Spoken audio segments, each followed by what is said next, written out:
Merhaba koçlar, nasılsınız? Bugün sizlere Nuex'in yepyeni çıkartmış olduğu ve ülkemize yeni gelen iki tane harika ürünü tanıtacağım. Bunların kutu açılışını yapacağız. Bir tanesi B8 kablosuz sistem. Öbürü ise bir prosesör arkadaşlar. Cerberus'un yenisi Trident. Ve bu iki ürün de Nuex'in son teknolojilerini içerisinde barındırıyor. Sizlere bir haberim de var. Biliyorsunuz ben çok uzun zamandır Nuex MG30 kullanıcısıyım ve son derece memnunum. Sahnelerde bu prosesörü kullanıyorum ve Nuex'in resmi sanatçısı olduğumu duyurmaktan da şu an gurur duyuyorum arkadaşlar. Nuex'in web sitesinde artık resmimi görebilirsiniz. Onaylanmış resmi sanatçısı da oldum.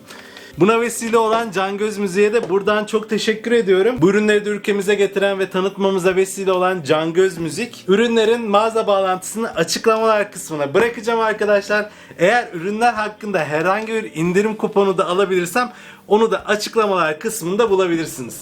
Evet, sizleri daha fazla bekletmek istemiyorum. Bu harika ürünlerin kutu açılışlarını yapacağız bugün ve sizlere ön tanıtımlarını yapacağım. İleriki bölümlerde de bu ürünleri detaylı bir şekilde inceleyeceğiz ve tonlarını duyacağız. O zaman sizleri daha fazla bekletmiyorum. Haydi kutu açılışına geçelim.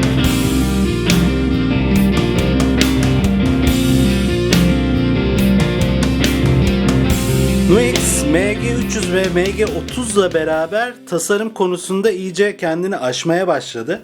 Hem kutu tasarımları olsun hem cihazların tasarımları olsun son derece sadeleşti, modernleşti. Benim de bu çok hoşuma gidiyor. Açılışlarını yapmayı en sevdiğim markalardan bir tanesi Nuex. Ürünün kodu NME5, ismi de Trident gitar prosesörü. Üzerinde önemli özellikler olarak neler belirtmişler? Bu cihazın içerisinde kabin simülasyonları var ve bu kabin simülasyonu dışarıdan da yükleyebiliyoruz. 1024 sample büyüklüğünde, son derece büyük ve kaliteli IR'lar içerisinde kabin simülasyonları bulunuyor. 30 saniyelik bir looper'ımız var. 96 tane preset içerisinde barındırabiliyor. Ve 10 tane ton zincirimizde blok var. Blokları istediğimiz gibi değiştirebiliyoruz. Bu prosesör için ayrı bir program yapmış. MG30, MG300'de kullandığımız QuickTone programı değil, Trident programı içerisinde. Şuraya bakacak olursak TSA'cı ama 4K. MG30'da bile, en gelişmiş prosesöründe bile 2K'lık bir DSP var. Yani Digital Signal Processing. Şu anda 12'ye katlamışlar. 4K olmuş ve bu MG30'dan bile fazla ton kalitesi sunuyor. Çok daha gerçekçi tonlar bize vaat ediyor bu ürün. Şu ana kadar Nuex'in çıkardığı en kaliteli tonlara bu cihaz sahip. Büyük ihtimal bundan sonra çıkartacakları serilerde 4K olacaktır. Trident'i ayrı olarak yapmalarının nedeni de büyük ihtimal içerisindeki amfilerin çok fazla ince ayarları üzerinde de değişiklikler yapabiliyoruz. Mesela seri paralel bağlantılarını değiştirebiliyoruz. İşte özel bir amfide farklı clean crunch tonlar varsa onları açıp kapayabiliyoruz. Evet, içerisinden neler çıkacak? Yanında da göstermişler. Cihazın kendisi, adaptörü, MIDI kablosu. Bu MIDI kablosunu vermeleri harika olmuş. Cihazın arkasına bakarken yine konuşuruz. USB kablosu tabii ki içerisinde çıkıyor. Ve fuzz switch kafası arkadaşlar. Dilerseniz buradaki fuzz switchleri daha rahat basmanız için üstüne renkli kafalar takabiliyoruz. İçerisinde çıkıyormuş. Kullanma kılavuzu ve garanti kartı. Kutunun arkasına baktığımızda da cihazın öne çıkan özelliklerini ayrıntılı bir şekilde anlatmışlar. Kabin simülasyonları, içerisinde 27 tane kabin simülasyonu var ama siz her presete dışarıdan kendi istediğiniz, internetten indirdiğiniz, kendi yaptığınız impulse response'ları, kabin simülasyonları içerisine atayabiliyorsunuz. Buna size izin veriyor. Tabii bunu yapabilmeniz için bilgisayara bağlayıp programını kurmanız lazım. Ve bu kabin simülasyonları üzerinde low cut, high cut gibi EQ ayarlarını da yapabiliyorsunuz. Dünya klasmanında amfi modellemesi deniyor. İçerisinde 2 tane DSP var. DSP ne demek? Digital Signal Processing, yani dijital sinyal işlemesi diyebiliriz. 2 tane çip bulunuyor. Bu çiplerden bir tanesi tamamen efektleri kontrol ederken diğeri de amfi ve kabin simülasyonunu kontrol ediyor. Böylelikle çip 2'ye bölündüğü için hem efektler hem de amfi simülasyonları çok daha kaliteli oluyor. Dediğim gibi 4K amfi modellemesi kullanmışlar. Nuex'in amfi modellemesi TSAC diye geçiyor. Beyaz kutu amfi modelleme sistemi diye geçiyor. Ben yıllardır kullanıyorum. Son derece memnunum içerisinde gelen amfi simülasyonlarına. Bu arada tam 27 tane amfi simülasyonu içerisinde mevcut. MG30'da daha fazla var arkadaşlar. Onu belirtmek istiyorum. Bunda biraz daha az seçenekler.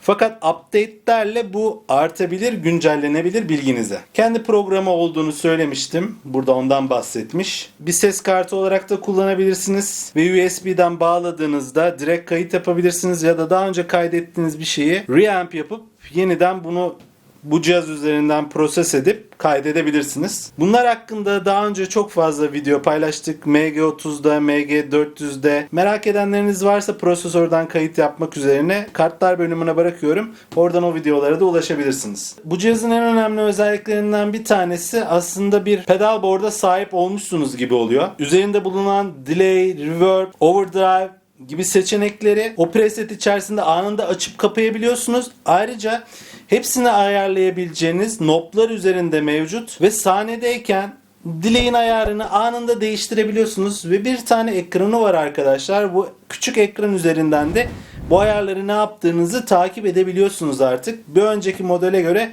çok daha gelişmiş ve rahat kullanım sunan bir arayüzü var. İçerisinde looper'ı var. Bu looper'ı hem öne koyabiliyorsunuz. Yani efektlerden önce de bu loop'u yapabilirsiniz ya da ton simülasyonları aldıktan sonra da bu looper'ı kullanabilirsiniz. Ayrıca son derece fazla giriş çıkış özellikleri var. Send return var. Dediğim gibi içerisinden MIDI kablosu çıkıyor.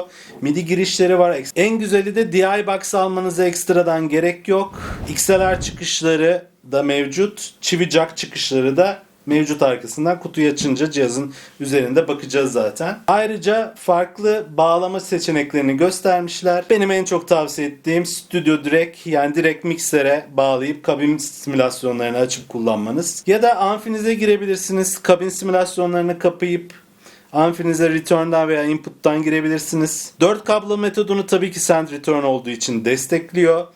Amfinizi bu cihazın içerisine entegre edip tonu amfiden alıp efektleri bu cihazdan verebilirsiniz. Ya da amfinizin send return'ünü bu cihaza bağlayıp amfiden ton elde edip sadece delay, reverb gibi efektleri bu cihazdan verebilirsiniz. Ya da ben amfimin tonunu seviyorum. Amfimin üzerinde efektler de var. Ben sadece bunun içerisindeki overdrive pedallarını kullanmak istiyorum. Bunu öne bağlayacağım da diyebilirsiniz. Farklı kullanım seçenekleri size tabii ki sunuyor. Şimdi dilerseniz kutu açılışımızı gerçekleştirelim.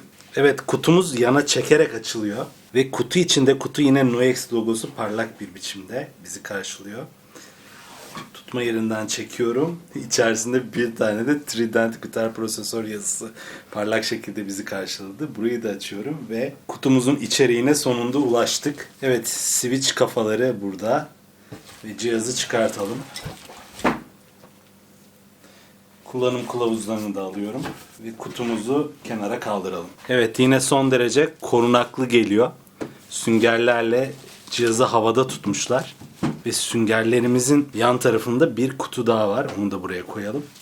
Evet, güzel bir poşet içerisinde korunaklı, toz almadan cihaz elimize ulaşıyor. Hemen şunu söyleyeyim. Fotoğraflarından çok daha güzel duruyor ürün. Ve üzerinde böyle damla lekeleri gibi bir boyama var. Ve cihaz yekpare alüminyum kasada geliyor arkadaşlar. Tek parça halinde, bir tek arkası vidalarla tutturulmuş. Ön kısım tek parça arkadaşlar. Son derece sağlam. Bunlara değineceğiz. Şimdi içerisinde çıkan diğer şeylere bakalım. Bir kutu daha olduğunu söylemiştim. Bu kutuyu açalım. İçerisinde kablolar bizi karşılıyor. Tabii ki bir USB Type-C kablosu bilgisayara bağlayabilmemiz için. Adaptörümüz, MIDI kablomuz. Bunu düşünmeleri çok iyi olmuş arkadaşlar.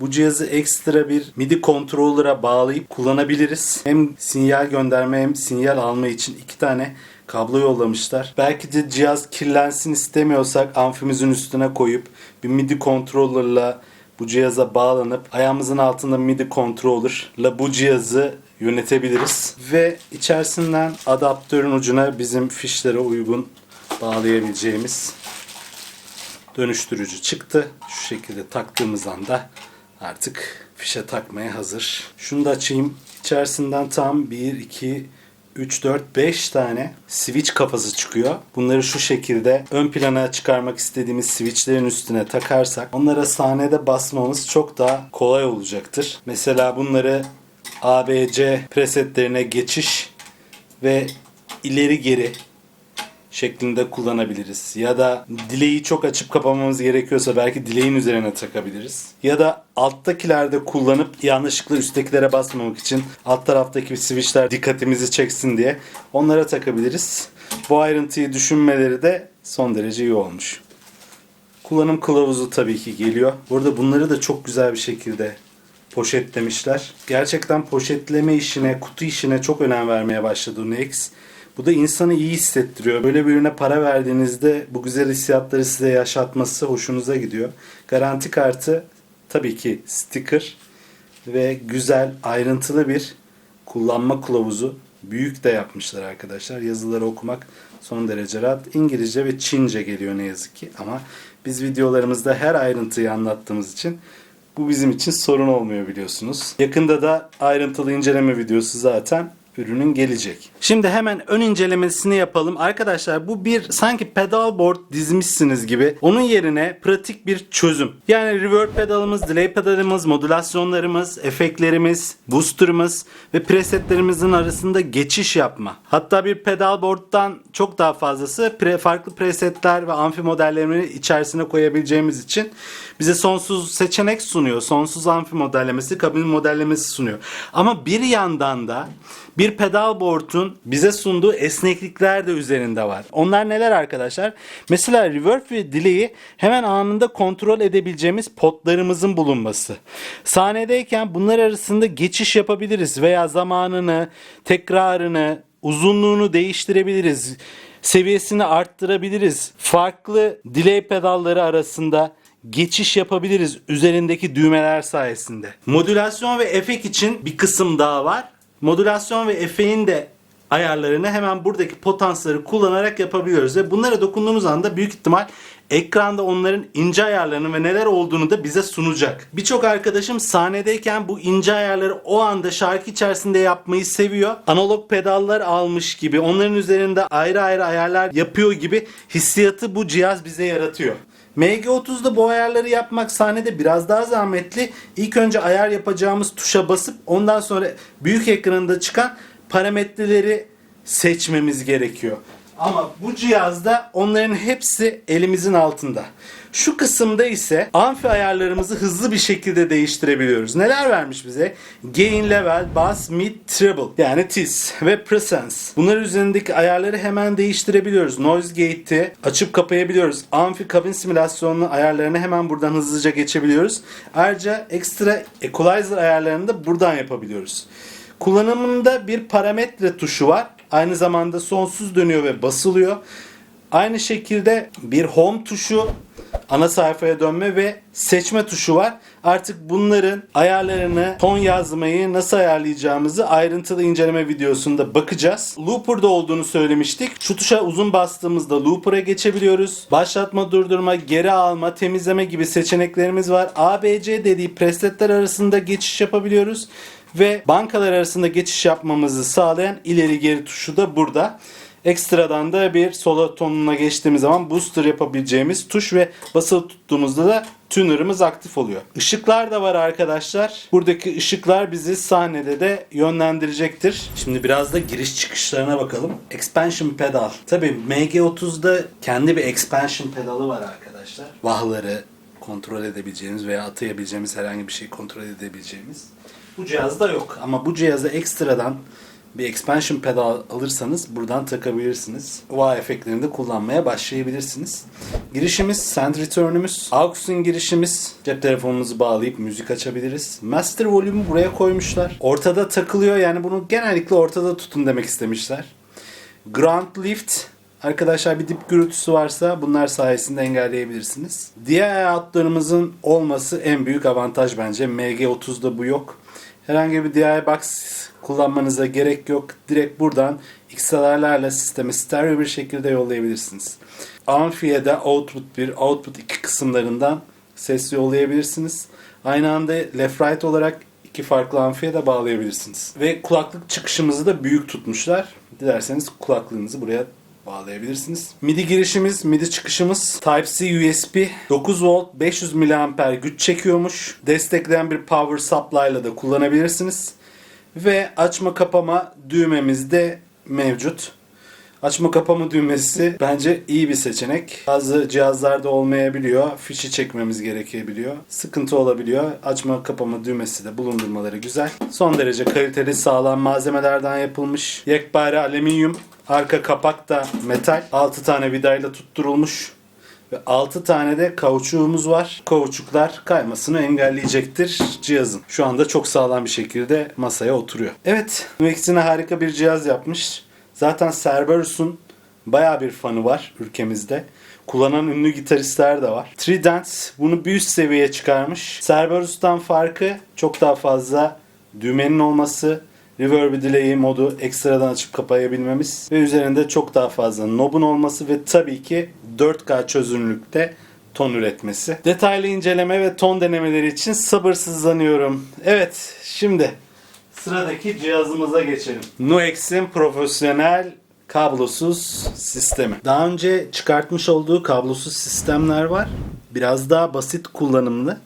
Biraz daha küçük cihazlardı. Bu cihaz ise daha profesyonel kullanımlara uyumlu, daha büyük giglerde, daha büyük konserlerde, daha kaliteli ses aktarımı için kullanabileceğiniz bir cihaz. İçerisinde hem alıcı hem verici, ayrıca şarjlı bir cihaz. Alıcı vericiyi üstüne koyduğunuzda şarj ediyor ve ekranı da var. Bu ekran sayesinde belli özellikleri ayarlayabiliyoruz. Birazdan anlatacağız. 2.4 GHz frekansını kullanıyor. Bu Wi-Fi'lerle olan aynı frekans arkadaşlar. 24 bit 48.000 Hz yüksek kalitede ses aktarımı yapıyor. 2.5 milisaniye gibi bir gecikmesi var. Çok düşük bir gecikme. İçerisinde bazı ayarlar var. Kalite ve ses gecikmesi arasında tercihler de yapabiliyorsunuz. Dilediğinizi kullanabiliyorsunuz. Ve 50 metreye kadar da kablosuz bir şekilde cihaz çekiyor. Her türlü elektrik gitar, akustik gitar, gitar, bas gitar ve farklı cihazlarla uyumlu. EMG manyetikleriniz vesaire varsa sıkıntı değil arkadaşlar. İstediğiniz elektro gitarınızı bağlayabilirsiniz. Kullanımı kolay. Saniyeler içerisinde eşleşiyorlar. Her cihazın kendine göre bir algoritması var. Birbirleriyle karışmıyorlar yani. Aynı cihazdan birkaç arkadaşınız da varsa grup içerisinde birbiriyle karışmayacak cihazlar, çünkü her üretilen cihaz için ayrı bir bağlantı algoritması var. Birbirleriyle anında eşleşecekler ve karmaşa olmayacak. Herhangi bir farklı frekans seçmenize gerek yok bu cihazı kullandığınızda. O frekansı bulma, doğru frekansı bulma işlemlerini kendi çözüyor. Ve içerisinde ekstradan booster ve tuner da var. Bu üzerinde bir switch var ve bu switch'i booster ya da tuner olarak kullanabilirsiniz. Ekranı da olduğu için gitarınızın akordunu bu ekran üzerinden yapabilirsiniz. Ekstradan bir tuner veya booster satın almanıza gerek yok. Bu işlevleri de içerisinde bulundurması çok güzel olmuş. Ve farklı gitar, bas gitara uyumlu akort cihazının ayarlarını yapabiliyorsunuz. Gitarınızı kablosuz vericiye bağlayıp sinyali alıcıya yollayabiliyorsunuz. İsterseniz çivi jack çıkışıyla amfinize bağlayıp isterseniz XLR'la miksere de ses yollayabiliyorsunuz. Bölebiliyorsunuz sinyali. Ya da send return gibi bir işlevi de var. Pedallarınıza sinyali yollayıp sonradan yine o sinyalleri cihaza geri alıp yine amfiye veya miksere yollayabiliyorsunuz. Eğer herhangi bir nedenden dolayı wireless'ta bir sıkıntı olursa direkt input girişi de mevcut. Şimdi dilerseniz kutumuzu açalım. Yukarı çekerek cep telefonlarındaki gibi bir açılış yapıyoruz. Yine şık tasarımlar bizi karşılıyor. Kullanım kılavuzu çok şık bir kartonun içerisinde. Yine garanti ve sticker bizi karşılıyor ve bu sefer renkli bir kullanım kılavuzu yapmışlar. Yine İngilizce ve Çince. Kutu içerisinde 2 tane kutu. Alıcımız ve vericimiz. Son derece sağlam süngerler bu cihazları koruyor. Kutularımızı yana kaldıralım ve sırada alıcımızı açmakla başlayalım. Vericimizi de kutusundan çıkartalım. Kutu içerisindeki kutudaki kutu. Evet, bu da TX yani verici arkadaşlar.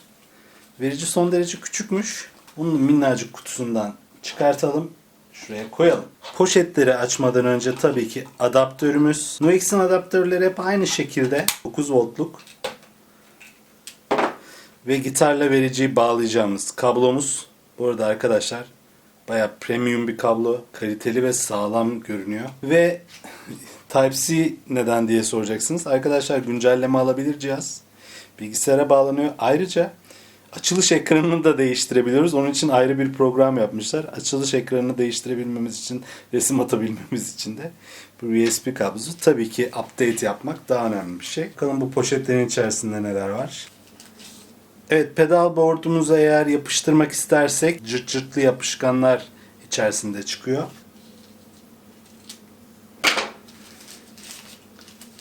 Vericimize bakalım. Vericimiz son derece küçük. Bunu Type-C'den de şarj edebiliyoruz. Kablo bir nebze o yüzden de var. Alıcı üzerinden şarj etmek istemiyorsak ekstra ondan bağımsız olarak da şarj edebiliyoruz. Type-C girişi sayesinde. Gitar askısına bağlayabilmemiz için güçlü bir tutamaçımız var burada. Ve alıcı üzerinden şarj edebilmemiz için de bağlantı noktalarını şu kısımda görebiliyoruz. Vericinin üzerinde kablo tonu açma kapama tuşu da var arkadaşlar. Bu bir simülasyon veriyor ve sanki gitarımızı normal kablolu sistemle bağlamışık gibi bir tonu simüle ediyor. Daha sıcak bir ton verdiğini ifade ediyor. Bunu test edebilirsiniz ve hoşunuza giderse bunu açık şeklinde kullanabilirsiniz. Ayrıca sessize alma ve açma kapama tuşu da vericinin üzerinde bulunuyor. Ve bir tane ledimiz var. Buradan da bağlı olup olmadığımızı veya şarj durumunu vesaire bu led ışıktan öğrenebiliyoruz. Ve gitardan gelen kabloyu da şu kısma bağlayıp çevirerek kabloyu şu şekilde sabitleyebiliyoruz arkadaşlar. Şimdi bir de alıcıyı açalım. Evet, son derece şık bir ürün yine. Tahminim yekpare alüminyumdan yapılmış. Evet, tıpkı Trident gibi kaliteli malzemeler kullanılmış. Ekranımız da son derece şık. Bayağı da büyük bir ekran var bu tarz bir cihaz için. Bu tarz cihazlarda ekran görmek de şaşırtıcı zaten. Şu şekilde arkadaşlar mıknatıslı bir şekilde yapışıp alıcı vericiyi şarj etmeye başlayabiliyor. İçerisinden ayrıca yine seçenek olarak pedalboard'a eğer takacaksak cırt cırtlar ya da yerde kullanacaksak silikon bir yapışkan vermişler. Tercihi size bırakmışlar. Cihazı nasıl kullanmak istiyorsanız bunlardan bir tanesini arkasına yapıştırabilirsiniz arkadaşlar. Cihazın üzerinde yine sonsuz dönen ve basılabilen bir knobumuz var. Seçme düğmesiymiş. Home tuşumuz var ve menüler arasında büyük ihtimal geçiş yapabilmemizi sağlayan bir tuş ve geri tuşumuz var. Ayrıca booster'ı açıp tuner'ı açabileceğimiz veya belki de sessize alabileceğimiz, artık ayrıntılı inceleme videosunda inceleyeceğimiz bir switch'imiz de mevcut. Evet, giriş çıkışlarına bakalım. Eğer gerekirse, sinyal kesilirse gitarımızı buradan input'tan da direkt kablo ile girebiliyoruz. Ve çıkışı buradan alıyoruz. Ama ayrıca ekstradan send return var. Pedallarımıza buradan çıkışı alıp sinyali geri alıp output'tan ya da XLR'dan sisteme yollayabiliyoruz. Ya kardeşim ne gerek var diyebilirsiniz belki ama aslında bir DI box görevi de görüyor arkadaşlar. Mesela benim prosesörüm MG30'da XLR çıkışı yok. Sadece çivi jack çıkışı var. Ben şöyle bir şey yapabilirim. Send return'dan bu cihaza gönderip bunun output'undan geri gelip ve miksere de buradan XLR sinyal yollayabilirim. Hiç ekstradan bir DI box'a ihtiyacım yok. Ve gördüğünüz üzere burada da lift ground var. Herhangi bir dip gürültüsünde lift ground'u değiştirerek DI out üzerinde değişiklik yapıp dip gürültüsünden de kurtulabilirim. Ayrıca Type-C bağlantısını buradan da görebiliyoruz ve dediğim gibi bilgisayarımıza bağlayarak programını kurarak hem güncelleyebiliriz hem de açılış resmini değiştirebiliriz. Adaptör girişi de yine arkasında. Son derece kaliteli ve şık duran bir alıcı olmuş. Trident'i de yanına getirelim. Şu an zannedersem Nuex'in en güncel, en kaliteli iki ürünü yan yana. Dediğim gibi ayrıntılı inceleme videolarını yakında ayrı ayrı çekeceğim arkadaşlar. Ön incelemelerimiz bu kadardı. Zannedersem ürünler hakkında az da olsa sizlere bilgi verebilmiş oldum. Ürünlerin ayrıntılı inceleme videolarını kaçırmamak için abone olmayı da unutmayalım. Dilerseniz şimdi kapanışa geçebiliriz. Evet koçlar, bugün Nuex'in yeni ürünlerinin ön incelemesini yaptık. Kutu açılışlarını yaptık. Nasıl, sizleri heyecanlandırdı mı? Bu iki üründen bir tanesine sahip olma şansınız olsa hangisini öncelikli olarak almak istersiniz? Bir profesyonel kablosuz sistem mi, yoksa son derece gelişmiş tonlara sahip bir prosesör mü? Nuex ürünlerine sahip misiniz ya da bu ürünleri geldiği gibi ülkemize satın aldınız mı? Sizin değerlendirmeleriniz nedir? Lütfen yorumlar kısmında bizimle fikirlerinizi paylaşın. Arkadaşlar, bu ürünleri Türkiye'ye getiren Cangöz Müziğe ve bize tanıtmamızı sağlayan Cangöz Müziğe çok teşekkür ediyoruz.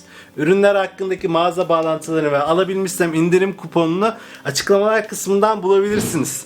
Evet, videoları beğenirsek, kanala abone olursak, hatta imkanımız varsa maddi olarak teşekkür butonunu kullanarak, katıl butonunu kullanarak, maddi olarak da yardımcı olursanız bizi çok mutlu edersiniz. Çünkü YouTube'un Türkiye gelirleri son derece düşük arkadaşlar. Ben de kendi gruplarımdan, müzik gruplarından, peyzaj mimarlığı işimden ayırabildiğim zamanı buraya koyabiliyorum. Destek olursanız bu videoları daha sıklıkla çekmeme vesile olur. Ve sosyal ağlarımız da var arkadaşlar. Sosyal ağlarımıza takiplerinizi bekliyoruz. Özellikle TikTok'ta canlı yayınlar yapıyorum. Aytek Akçakaya Instagram sayfasında canlı yayınlar yapıyorum. Buralara takipleriniz çok önemli. Yeni videolarda veya canlı yayınlarda görüşene kadar hepiniz kendinize çok iyi bakın. Ama en önemlisi koç gibi kalın. Görüşürüz.